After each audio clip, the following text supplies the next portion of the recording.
What's happening, everybody? TK here, TK and Drinks, and we are on to part 2 of our first batch in the mobile mead making studio that you're seeing around you here. And we are getting to our 3-gallon Monkeypod Blossom Honey. I'll put the link down to part 1 in the description if you want to go check that out. See all the behind the scenes of what went into this 3-gallon batch here. But today we're going to be racking it over. I've been taking my readings like a good little boy. Started off at 1095, 1010. That puts us right at 11% alcohol, which is perfect for me. I don't need it any stronger than that. I think that's a good resting place. As I mentioned, this is a Monkeypod Blossom Honey, which is from Hawaii. My man Sean Darrell Harris hooked that up. Shout out to him. Anybody go look up Wokalei Honey Farm or Sean Darrell Harris if you're on the socials and whatnot. The dude has some phenomenal honey, vanilla beans, just a rad dude in general. But this particular honey here got another pouch pack that I'll be backsweetening with today, and this has a very like lemony, pineapple-y, citrusy type of characteristic to it. And we're going to be racking into these 3 bottles, cleaning this thing out here, and then putting it back into this one to age in, as I am going to stuff a bunch of adjuncts in there. So I'll probably do a quick little backsweetening video in the future, or little adjunct video in the future. We're gonna do the backsweetening today. Got my sorbate, got my sorbates and my sulfites. You know, all those nasty, horrible, evil chemicals that we got to help make our mead taste even worse and kill people and poison the planet and all those wretched, horrid things. So we are going to take one little tap off of this and see how that plays out here. It's been sitting at 1010 for about a week now, about 8 or 9 days. And I feel that's a comfortable spot for me to rack it off there. I've been kind of giving a little bump and degassing it and off-gassing little things, and it's been sitting steady. So I'm confident that we got a nice completed fermentation.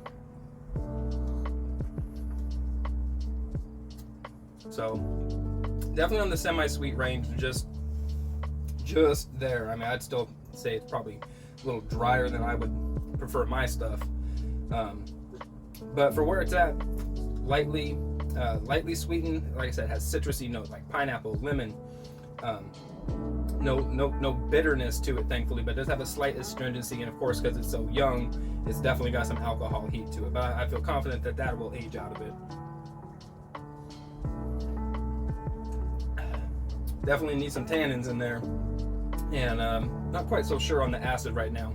Might give it a splash of acid to balance it out when I add the adjunct. See what those do to it. I think acid will probably, if I add it at all, will be one of the last things. No, I also do have some Hungarian oak that Carlos over at Texas Longhouse Mead hooked me up with. Shout out to him. Go give him a follow. Check out his socials and everything, his YouTube channel, all that. So I got some medium toast Hungarian oak that I'm going to be throwing in there with the other adjuncts as well. I might throw them in today, see how froggy I'm feeling, because I have heard that Hungarian oak is a lot denser than American and French oak and takes a significantly longer period of time to impart its flavors. So my end product, I definitely am going to have a heavy vanilla presence. I think I'm going to do a lemon vanilla mead.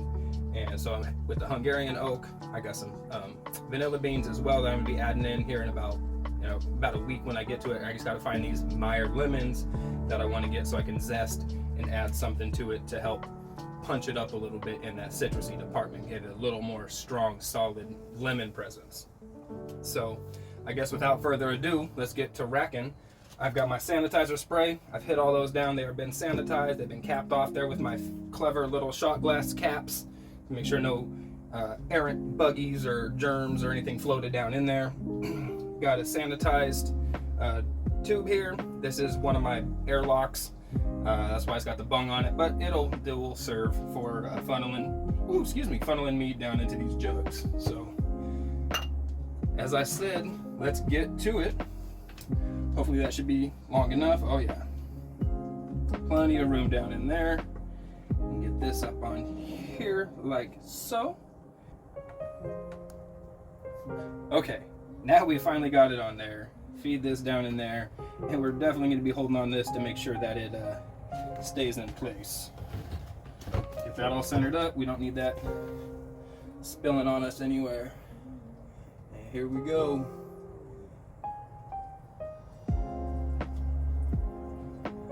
looks like we got a little flex and drip problem here. That is the thing with these plastic fermenters. No matter how good you get the seal, if you bend them and flex them a little bit, they do tend to leak just a little bit, which is unfortunate. But you know, the price is right on them, and it's nice to have that big wide mouth on there for putting fruit in and taking fruit out and all the sorts of adjuncts and whatnot. The aroma coming up off of here is very, again, very citrusy, pineapple-y. Like, I was not expecting this much pineapple aroma to be coming off of this.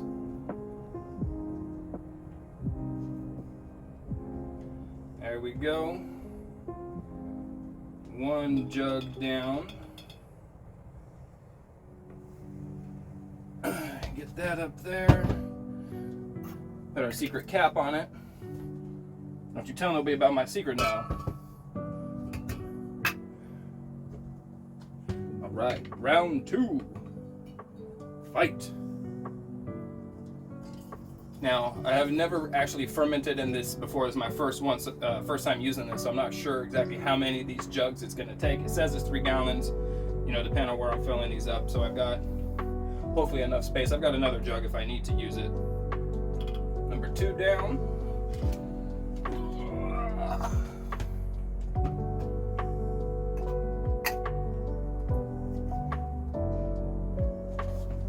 Get that back there out of the way. It's looking absolutely beautiful color-wise. It's nice, just light golden hue to it.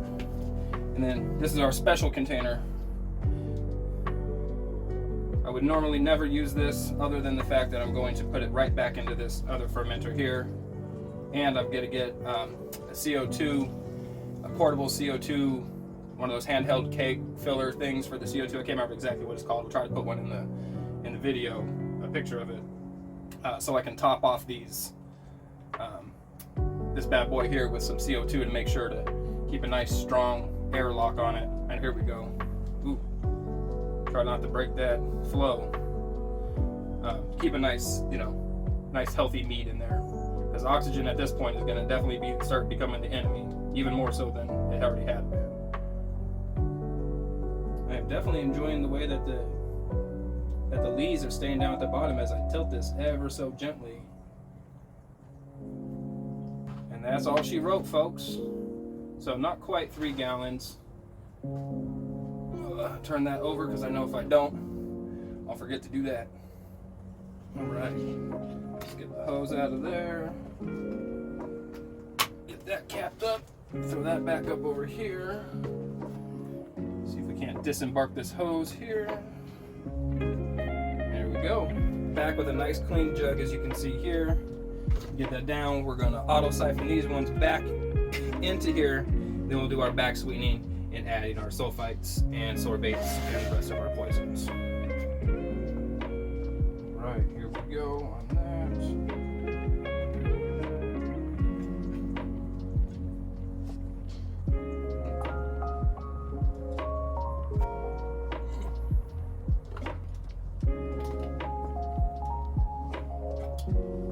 Right, just finished up that last one here. Let this burp off and bleed off and do its thing. Get this out of the way with the other one so we can have a nice clean workspace here to add our poison and make sure that we adequately dose all the future victims. Our potassium sorbate. Oh, you know what? Take it back. We're gonna want to backsweeten before we do that. Ooh, I almost caught myself in the loop there. And I've got my graduated cylinder right here. Bada bang, bada bang. To go with 50 milliliters of honey, or of mead, just over. That's 55 milliliters. But I'm not that scientific with it yet. I've only got so much I can do here.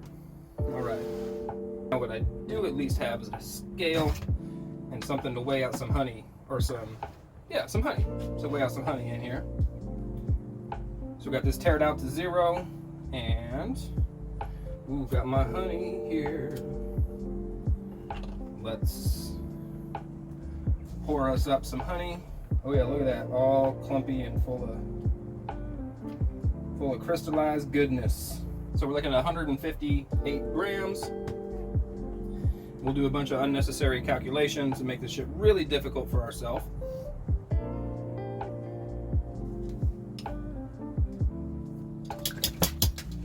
When you're back sweetening, how do y'all do it? Do you heat up your honey till it's like almost liquidy? You can just pour it in there and hopefully it goes as smoothly as possible. Use a bigger setup than this. Please let me tell you, please tell me you use a bigger setup than this, because I feel bad if you have to use this small of a setup.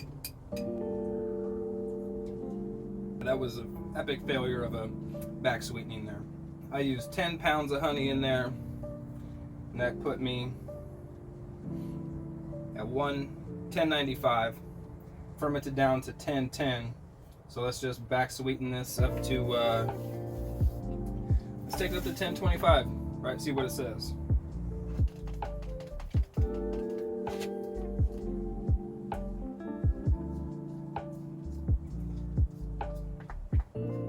Alright, so I just did some quick math off camera, and this is looking like we're gonna need another 74 grams, and that'll put us right at half a pound of honey in addition to the 10 pounds that went in it. So let's see if we can't try to nail this as close as we can.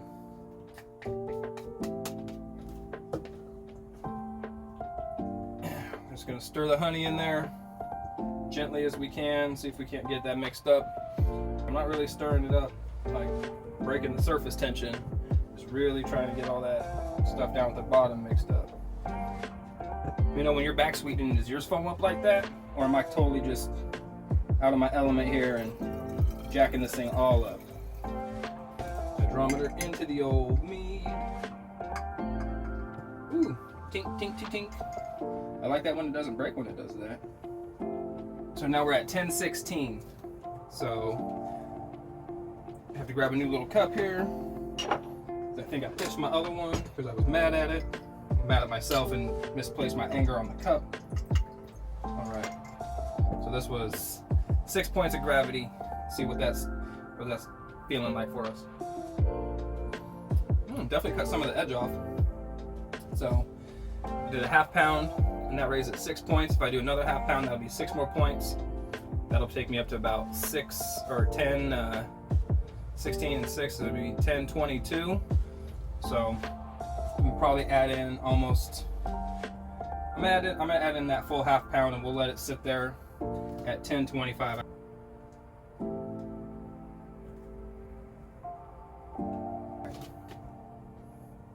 throw that in there. There we go. You know what? I'm not sure I want to mess with that anymore. I'm kind of liking that right where it's at. We're gonna let it go. We're gonna let it go at 1022. Feels right. I'm second guessing myself by thinking about adding more honey, so we're gonna call it good. 1022 is where this one back sweetens up to. A little more thing to do. Let's get our potassium sorbate in here. So we are looking at a half a teaspoon a gallon. We got 3 gallons. These are quarter teaspoons. So that's gonna be 6 of these bad boys. 1, 2, 3, 4. That's, oh, quarter teaspoons. Oh, good thing I stopped at 4. So that's 1 half, 2 halves per gallon. Oh no, so I do need 3 halves. That's right. Okay, I can math right sometimes, I promise. All right, so 6 of those for 3 half teaspoons potassium sorbate. Quarter teaspoon per 5 gallons of the potassium metabisulfite. We're going to go 1 of those as recommended. Maybe a little bit heavy on that. Add this back in there. So we are now officially back sweetened. We've added our horrible toxic poison chemicals that are gonna bring upon the apocalypse to the world as soon as somebody drinks one of these. I'm pretty sure it's gonna open up a circle of hell that nobody's ever been to. But you know, that's how I do it here on TK and Drink. Sometimes we make mead, sometimes we open portals to unknown abyssal dimensions. I'm gonna throw my vanilla and my Hungarian oak in right now. I'm gonna wait on that Meyer lemon until A, I can find some, and B, I'm pretty sure citrus doesn't need to sit in there nearly as long as I want that vanilla and that oak to sit in there. So I guess first thing we're gonna do is I'm gonna dump all of the oak in there. That is 5 ounces of oak, Hungarian oak, into 3 gallons. I have been doing 1 ounce a gallon, so this is a little above where I had been.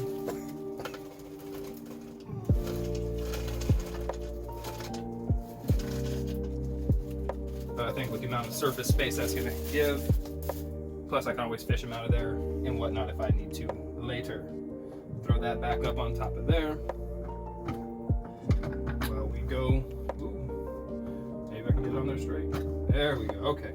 Now on to these vanilla beans. Now these are the ones I was talking about from Wokaleki Honey Farm there in Hawaii. Sean Darrell Harris sells them in 1 ounce containers, 1/4 pound, 1 ounce, 1/4 pound, which is 4 ounces, and then he also does 1 pound. 1 pound ones as well. He does high grade vanilla beans like this that are beautiful and wonderful and sexy. And he also does what he calls extraction quality beans, ones that are kind of misshapen and not quite uniform with everything else, don't have that nice sexy vanilla bean shape. And you can do a pound of those for a pretty reasonable price. So, oh man, the smell in here is just absolutely just vanilla bomb now. Like, this stuff is so fragrant, so aromatic. So at the advice of my friend Jeremy Klausing, I asked him about how he does his vanilla. He splits it down the middle once and dumps the beans in. Doesn't scrape the caviar or any of that stuff. So we're gonna go ahead and see if we can't do that without slicing the shit out of my fingers. The goal is to get down into the meat to expose the caviar that's on the inside, but not to, again, scrape it out. Okay, there we go.